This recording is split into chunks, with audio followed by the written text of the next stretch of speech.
to condense. Log expressions. Okay. Let's start with 61. Same page, 501. 3 natural log x plus 5 natural log y minus 6 natural log z. Let's notice how many quantities have positive and how many quantities have negative.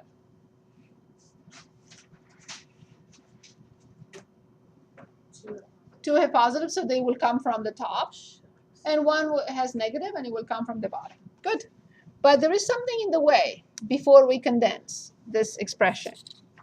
What do I have to do first before I am able to condense it? Say it again. Exactly. Awesome. So then I have natural log x raised to, very good, plus natural log y raised to, awesome, minus natural log z raised to, that's it. And now I can condense everything in one step, remembering that the plus quantities will come from the top and the minus from the bottom. And there must be only one natural log.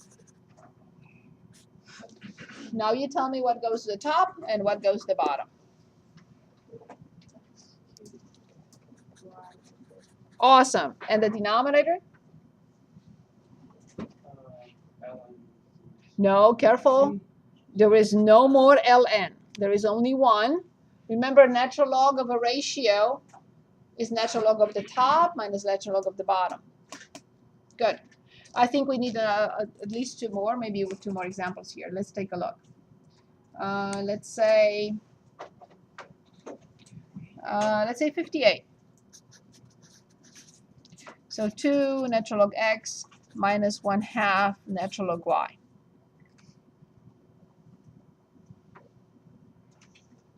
There is one with positive and one with negative. So what do I have to do first? Natural log x to the, very good, and minus natural log.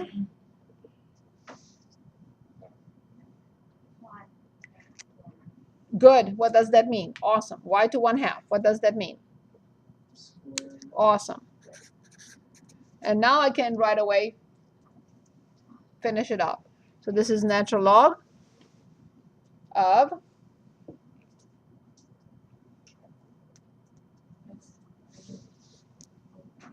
yes over yes.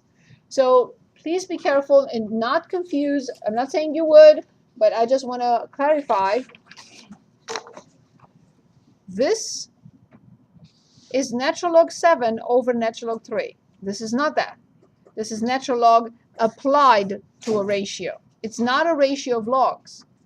So this is log 7 over log 3, but this is not the same thing. Is that clear? See the difference between these two? Yes? Okay, very good. So let's look at one more before we continue. Like, for example, 68. So we have 1/3, 5 natural log of x plus 6 minus natural log x minus natural log of x squared minus 25. What is that? Oh, this is 5. I'm sorry. Well, I stand. No excuses. My apologies. I stand and sometimes it's 5. Sorry. Okay. So the same question, we're asked to condense this fully. So what do? We cannot address the 1/3 yet. We cannot do that. So 1/3 is waiting for us. Yes, power rule. So natural log of x plus 6 raised to, very good, minus natural log x minus natural log x squared minus 25. And there is nothing I can do now. I can already condense the inside. How many quantities have negative? Those ones with negative in front will go to the denominator. How many quantities have positive? That quantity will go to the top. So what will you say? No, there is no more ln. Yes, very good. To the, very good. And the denominator? Yes, yes. Now I need to get rid of this. That's the final step. What does that mean? Yes? Yes, the cube root. Yes, awesome. So this is the whole thing, this is the cube root of x plus 6 to the 5th over x and x squared minus 25. This is the way we condense logarithmic expressions. Any questions for me so far? Any questions? It's like a little puzzle. Yes, A little one. a little one. Okay, so now why do we really study all these properties for log? Only because of the next two sections. The next two sections in section 4.4, we look at equations, exponential and log. And in the last section, we look at word problems. This is a lot to digest. Yes, but we're going to practice it and practice it and practice it and review it and review it and review it. I know it's not easy. I know that.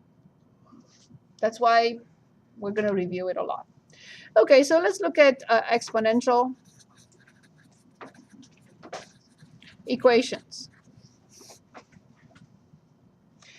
We did have the first exponential equation last time in which we had 2 raised to x plus 1 was equal to 4. And I'd like to solve this equation one more time before we look at other examples.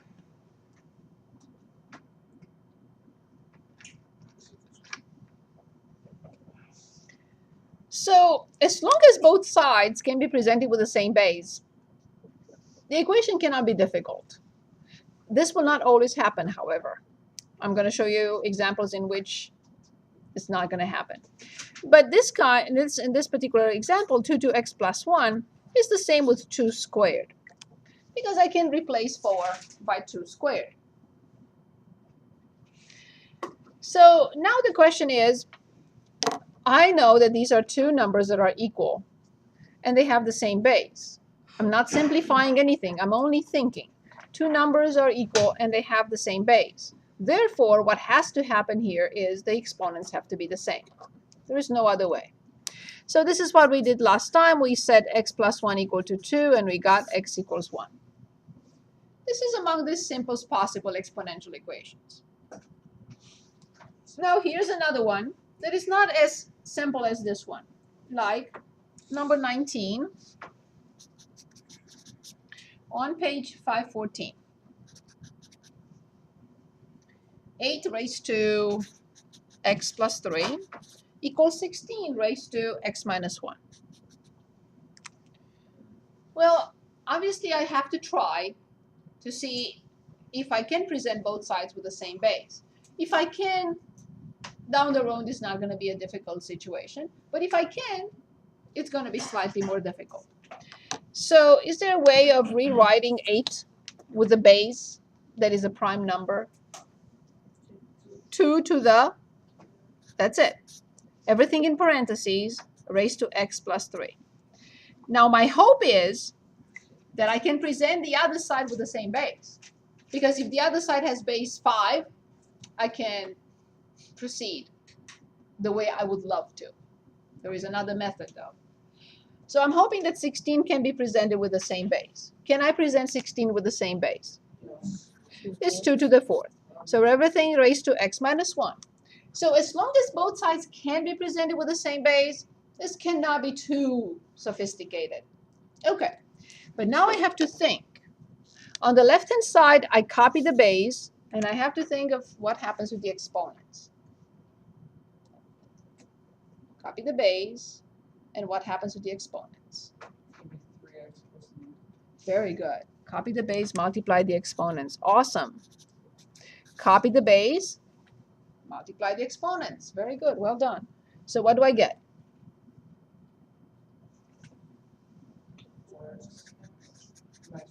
Perfect. So now I'm in business, I would say. I'm back to the same situation from before. Meaning, two numbers are equal, and they have the same base. what has to happen? 3x plus 9 equals 4. Must equal 3x plus 9 must equal 4x minus 4 indeed. So I move 4x, I get negative x. I move 9, negative 13. So divide by negative 1, and I get 13. Now you can say, wait a minute, show me.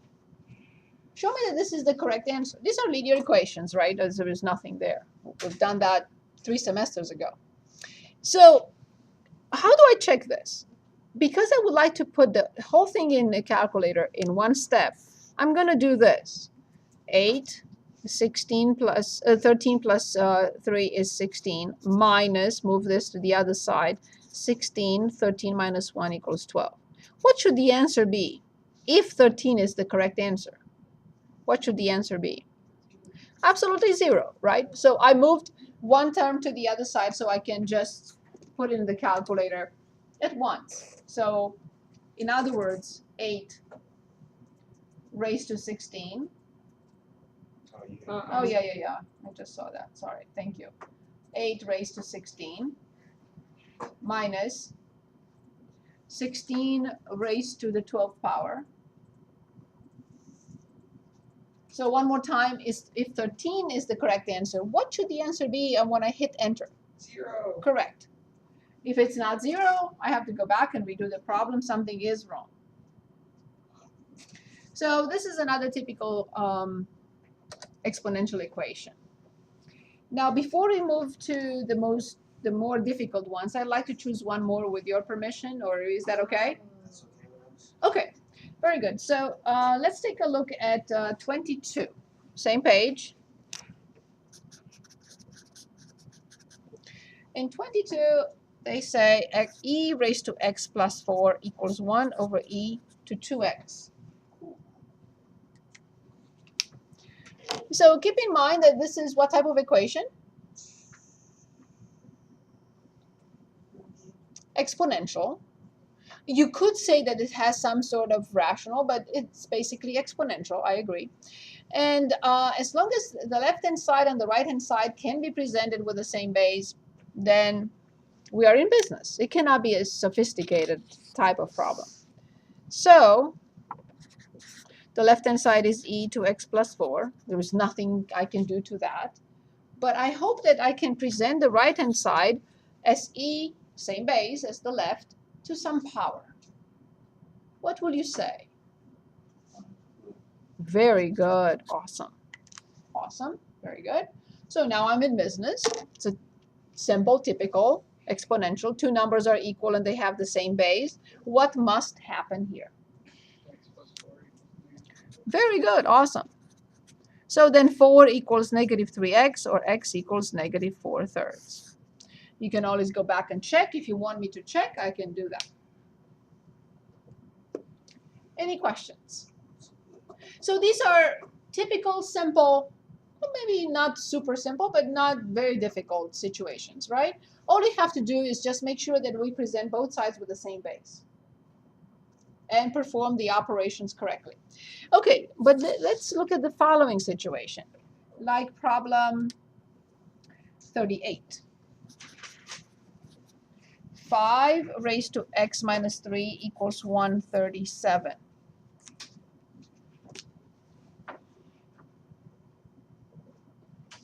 There is nothing we can do to 137 to present it as with a base of 5. Not possible. So there must be a different mechanism, and we do have a different mechanism to solve this equation. Now, forget about this for a moment. If we want to solve the equation, the square root of x equals 2, what type of equation is it? Chapter 1, what type of equation is it? That's why I'm begging you, please redo the problems. Say it again. There is no ratio in it. Perfect. Awesome. How do we solve a radical equation? Awesome. Stay with me for a second. So why did we square? Let's cube. I want a cube. I don't want a square. Why do we square and not cube both sides? Because we want to cancel power 1/2, which is the inverse operation. So we have the square root, and we want to apply the inverse function. x squared, right? To cancel the effect on x. So the same way we have to think here. Can anyone tell us what function will be the inverse function of an exponential function? Don't say anything.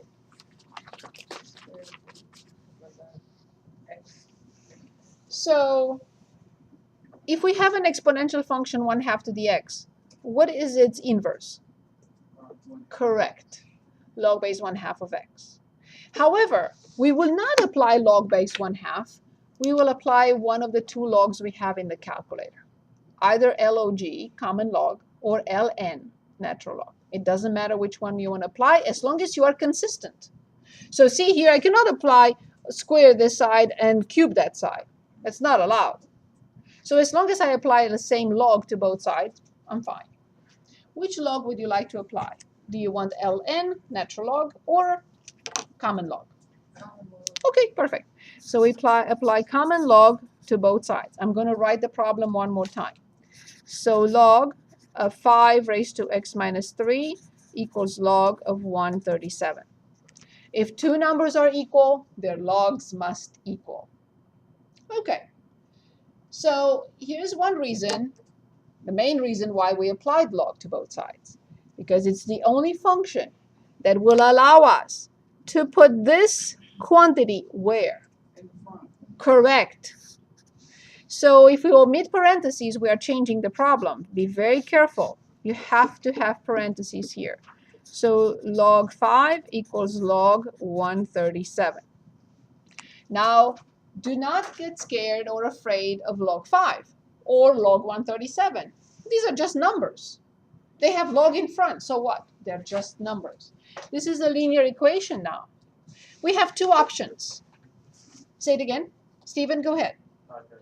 Did I miss something? No. Okay, so is that clear? Yeah. Only when we apply log to both sides, we are allowed to bring x minus 3 in front in parentheses. So now I have two options. One option would be to divide by log and then add 3. I think that will be the best. So I'll divide this side by log 5 and this side by log 5. Remember, you cannot simplify anything here. So this is x minus 3 equals log 137 over log 5. And what will be the final step? And we will check with the graphing calculator in a minute. What will be the final step?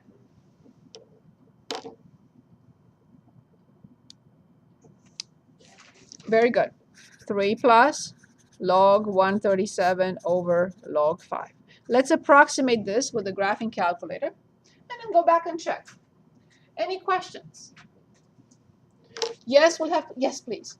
So would it be only if you put plus 3 after? No, we will not be wrong. No. If you want to put it at the end, you can. That's fine. So let's take a look. So I want 3 plus log 137. Close the parenthesis and divide by log, common log of 5. I press enter. This is the number we get. Do I trust this? Maybe, maybe not.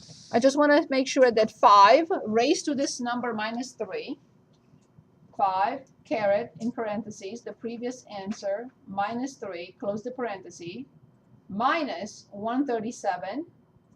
When I hit enter, equals. If it doesn't, the answer I got, the 6.06, is incorrect. So let's check. So I press enter, and I get 0. Which means that the answer, the approximation, is 6.06 roughly. And this is the exact answer, and this is the approximation. I still have 2 minutes, I'm sorry. So any questions for me? Any questions for me? 1 minute. I have 1 more minute. Any questions? So what I would like you to look at least redo the problems we did in class between now and Wednesday, so we can have more examples, more equations, and then more problems. Remember, if you think you need, I hope that's not the case, but if you think you need